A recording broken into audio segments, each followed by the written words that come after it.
grupo é composto pela Alexia, pelo Caio, por mim, Maria Olivia, pelo Reinaldo e pelo William. A gente optou fazer o memorial descritivo porque a gente não ia conseguir fazer o projeto físico da usina por causa dessa pandemia. A gente vai falar primeiro uma introdução ao assunto de forma geral, falar sobre os tipos de usinas hidrelétricas, mais especificamente da Três Gargantas, os tipos de turbinas hidráulicas, a planilha 5W2H, o diagrama de Gantt e mostrar a nossa conclusão sobre esse trabalho também.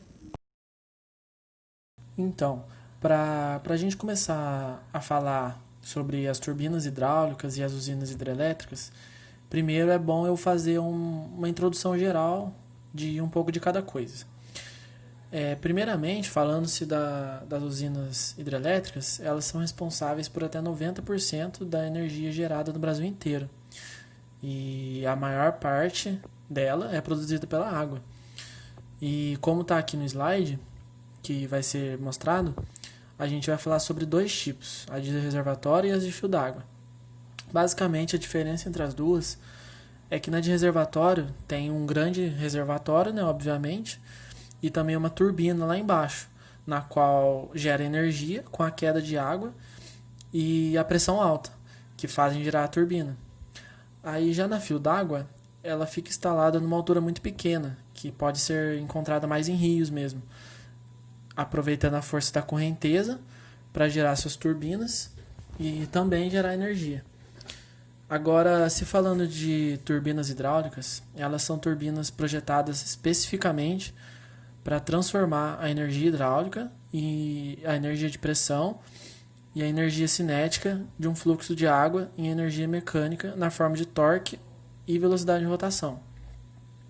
Agora, falando das turbinas hidráulicas, a gente vai falar sobre todos os 7 tipos que existem, que a gente citou aqui no trabalho, no memorial, sendo que a principal diferença entre elas que existe está nas suas áreas de aplicação, que normalmente se define pela altura de queda da água, né, de cada uma delas, quando aplicadas em usinas do tipo reservatório, e também se diferem pela vazão e a velocidade de escoamento do local, quando aplicadas em usinas do tipo fio d'água. Bom, a maior parte dessa energia, da energia hidráulica, ela vem de uma energia que é gerada pela água, que assim ela é represada em um reservatório e a sua queda acaba acionando uma turbina e um gerador que gera assim a energia. A gente também pode citar que existe um volume mínimo de água que deve ser represado no reservatório para que ele consiga acionar a turbina e gerando assim a energia que é o que a gente quer. Normalmente elas são construídas também em lugares afastados, próximos a algum rio. A gente pode citar de ponto positivo os lagos formados ao redor, eles não servem apenas para armazenar água, pode servir também de irrigação, plantio de alimento, diversão ou até mesmo turismo. De desvantagem, a gente pode citar a agressão ao meio ambiente, porque a área de alagamento e desmatamento ela é muito extensa e pode causar a perda da vegetação e da fauna. Podemos citar também a migração dos peixes. E a gente vai falar mais pra frente da usina de Três Gargantas, localizada na China. Usinas hidrelétricas do tipo de fio d'água, elas não necessariamente utilizam um reservatório de água. Se utilizam, são de pequenas dimensões, suficientes para fazer regularização diária ou semanal. Se optarmos pela construção de uma usina dessa, não precisa ter um estoque de água grande. Para gerar a energia elétrica, é definido pela razão entre a vazão e a altura de queda. A barragem interrompe o curso de água e forma um reservatório que, por sua vez, regula a vazão.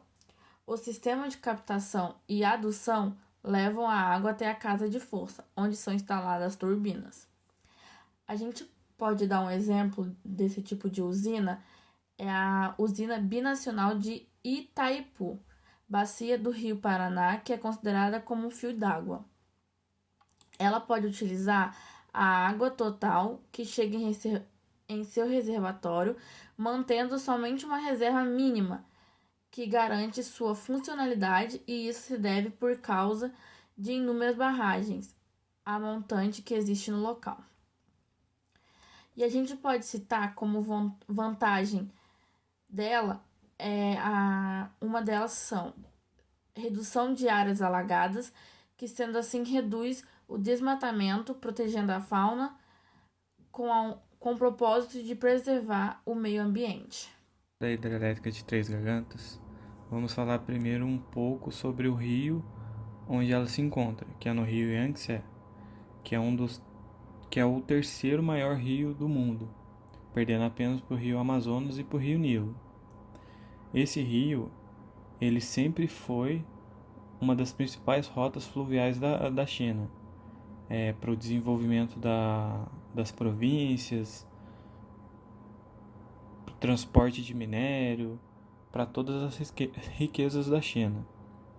E a ideia de construir uma barragem junto com uma hidrelétrica vem de muito antes, vem de 1919, de um dos líderes políticos deles, que já pensava num quanto as inundações afetavam o país, que sofria bastante devido aos grandes desastres que sempre ocorreram.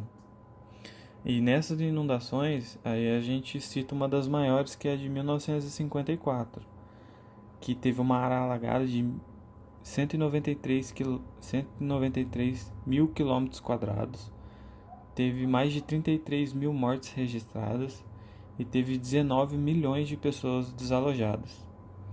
Na cidade de Wuhan, a inundação durou aproximadamente 3 meses, desalojou 8 milhões de pessoas e uma ferrovia que passava dentro dessa cidade ficou interditada durante 100 dias.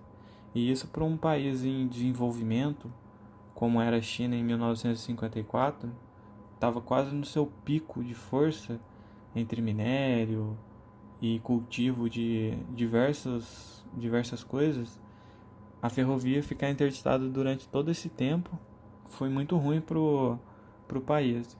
Então a ideia de fazer uma barragem para contenção de inundações foi crescendo ainda mais depois de todos esses históricos de alagações. E no ranking de 10 piores inundações do mundo, a China ocupa 6 posições. Então isso é um impacto muito grande para o país, sabendo que daqui a alguns anos pode ter uma nova inundação. E não conter isso foi aflorando a ideia cada vez mais de criar um meio para que isso fosse contido. Para falar mais um pouco sobre em si a hidrelétrica, a gente pode citar que ela teve um início em dezembro de 94, com as exceções das reclusas, ela foi totalmente funcional. Ela teve a sua construção finalizada em 2012. Ela usou 28 milhões de metros cúbicos de concreto, 463 mil toneladas de aço e 102 milhões de metros cúbicos de areia. E para se ter ideia o tamanho da construção, ela tem 181 metros de altura, sendo desses 181 metros, 110 visíveis e 71 abaixo do nível da água. E em 2003 começou a funcionar o primeiro gerador dela. Em 2012 teve o gerador de número 26 finalizado, os seus testes concluídos.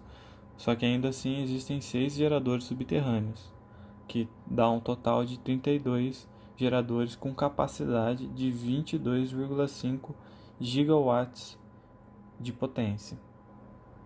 Aí, para efeito de comparação, a gente vai comparar um pouco com a usina de Itaipu, que é uma das maiores do mundo também em geração de energia. Aí no comparativo a gente pode citar que a Três Gargantas tem 32 unidades geradoras e Itaipu tem 20. A potência instalada em Três Gargantas são 22,5 gigawatts, como citado anteriormente, e Itaipu com 14 só. No volume de reservatório, Três Gargantas ganha 10 bilhões de metros cúbicos a mais, totalizando 39,3 bilhões. Só que o recorde na geração de energia Itaipu ganha, que é em 103,1 milhões de megawatts-hora produzidos no ano. Isso dá pelo fato de Itaipu ter o seu grande controle em vazão maior do que o de Três Gargantas. E o mercado brasileiro pede-se muito geração de energia e Itaipu sempre está querendo atender a demanda. Mas Três Gargantas ainda tem uma potência instalada maior, só que não conseguiu ainda bater Itaipu. Para falar um pouco das turbinas, vamos começar falando da turbina de tipo Francis. Ela é uma das turbinas mais usadas em hidrelétricas. Para o seu funcionamento, é bom que a usina tenha uma certa altura de queda considerável. Para o seu funcionamento, ela é instalada no eixo vertical e a água é pressionada entre a turbina através da carcaça em espiral que fica ao redor das paletas. Para esse tipo de turbina, recomenda-se uma queda de até 600 metros e com vazões elevadas. E o nível de eficiência dessa turbina chega até 90%. Já a turbina tipo Pelton, ela é caracterizada sendo uma turbina de impulso, que por seu funcionamento é conectado um tubo de pressão de uma barragem que tem uma certa altitude para que haja vazão. A área de aplicação dessa turbina é de usinas que tenha em média entre mínimo e máximo de 350 a 1.100 metros de altura na queda. Uma das vantagens dessa turbina é a capacidade de operar em velocidade de rotação maior que outros tipos de turbina.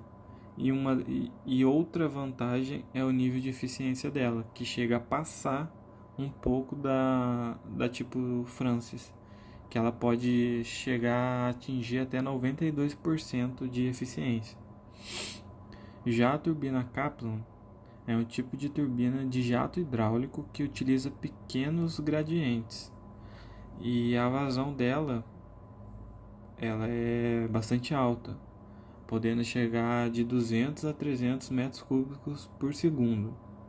Diferente das outras turbinas que já foram citadas anteriormente, ela é recomendada para pequenas altitudes, de até no máximo 60 metros. Ela possui uma capacidade de ser maleável em situações que a variação de pressão do lugar seja uma desvantagem, e entre uma desvantagem dela em relação às outras, ela tem essa limitação de altura e ela tem um alto custo. Então, para se fazer uma manutenção preventiva, a troca de peças, ela tem um custo muito elevado. Então, às vezes, acaba inviabilizando o projeto. Agora, se falando desse tipo de turbina hélice, ela pode ser considerada um modelo mais antigo do tipo Kaplan e também pode se assemelhar no seu funcionamento. Só que uma das diferenças que existem entre elas seria que na hélice, as pás da hélice dela são fixas e mais afastadas, porque na época era considerado uma maneira melhor de funcionamento. A invenção dela, lá por volta de 1900, aconteceu porque as turbinas do tipo Francis que existiam não estavam mais conseguindo atender os locais em que a vazão e a velocidade de escoamento era muito grande. E assim criaram esse modelo para atender essas demandas. Elas são indicadas para baixas quedas de água, mas também com grandes descargas nas tubulações, sendo mais recomendáveis para usinas fio d'água também, onde existem fortes correntezas que conseguem ajudar nesse aspecto. E um ponto positivo dessa turbina seria sua alta eficiência, que pode chegar até 85%. Porém, para chegar a isso, é preciso atender às suas características, que seria principalmente a turbina ser aplicada em locais que há grandes vazões. E já na turbina do tipo bulbo, ela também se assemelha ao do tipo Kaplan, mas uma diferença entre elas seria a presença de um gerador elétrico conectado no seu eixo, que em alguns casos pode haver. O funcionamento dela também é muito semelhante. Aí a única diferença seria esse gerador mesmo, porque em alguns casos, porque também podemos optar por um sistema de engrenagens no lugar dele, e ao invés do gerador. E uma outra diferença também seria o seu tamanho, que é bem menor do que o Kaplan.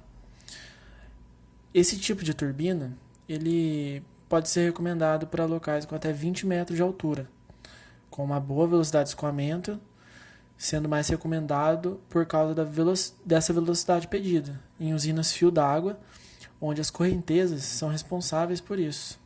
Elas já poupam o serviço. O ponto negativo dessa turbina seria que sua potência ela depende muito do gerador, porque a refrigeração dele é mais complicada de se fazer. E por outro lado, um ponto positivo, né, seria a possibilidade de utilizar a própria vazão do rio e a força do rio das correntezas na onde seria aplicada essa turbina. Então, nas turbinas tubulares, o conceito é o mesmo da turbina bulbo, mas ela só tem uma diferença que não possui o rotor acoplado, e já a bulbo ela possui esse rotor. No funcionamento dessa turbina tubular, podemos destacar que o receptor do fluido do equipamento ele pode ser constituído pela paz fixa ou pelo direcionável. Ela serve muito nas vezes de quando o desnível hidráulico for muito reduzido, eles usam essa turbina. Porque naquela época, eles instalarem a turbina tipo Kleppen não era muito viável para eles. Então, com isso, eles desenvolveram a turbina tubular. E a vantagem de usar a turbina tubular é que quando o desnível hidráulico for bem reduzido, eles usarem essa turbina tubular. Já a turbina de Deriz, ela se assemelha bem com a turbina tipo Kleppen e Francis, mas ela se difere apenas com a paz do rotor. A estrutura dessa turbina, ela se refere à máquina nas diagonais. E com isso ela tem um jato com muita pressão, com uma velocidade de escoamento em seu interior, onde está bastante aplicado. Essas turbinas são onde exige uma velocidade de escoamento de 200 a 300 RPM. Agora já nessa parte da planilha 5W2H, foi feito uma separação das etapas, de tudo que foi feito durante todo o memorial, e a gente separou pelos problemas que a gente teve que resolver durante o memorial, a explicação para cada um deles, todos os responsáveis envolvidos por cada tarefa estipulada, o local onde foi feito, que primeiramente no início foi feito na sala de aula, distribuição de tarefas, formação do grupo, coisa básica, porém todo o restante das atividades foram feitas online por causa do Covid-19. Os custos foram zero, porque só foi um memorial à base de pesquisa, e as etapas também foram bem detalhadas aqui, como vocês podem ver. Essas datas aqui em verde são o cronograma que a gente planejou para realizar todo o projeto. E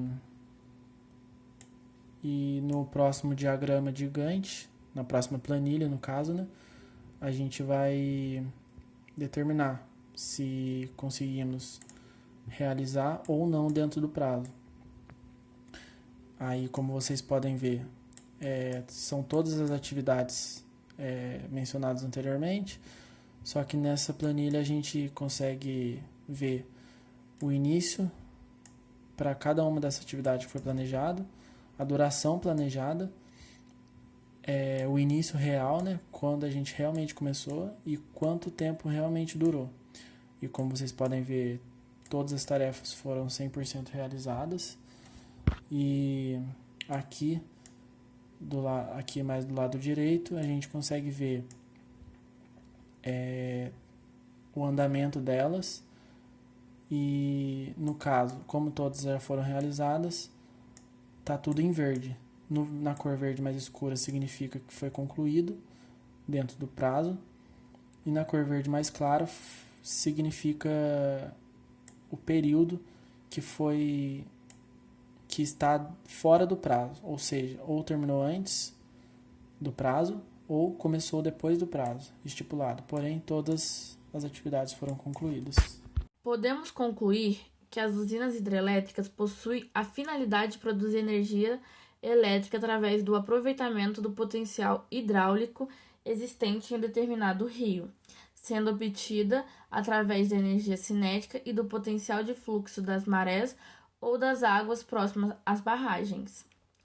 As principais vantagens que podemos destacar é o benefício em trabalhar com esse tipo de estrutura por se tratar de uma geração de energia totalmente limpa, na qual não emite gases tóxicos, não causa chuva ácida, armazena facilmente um sistema de abastecimento de água para irrigação e é considerada um tipo de energia acessível.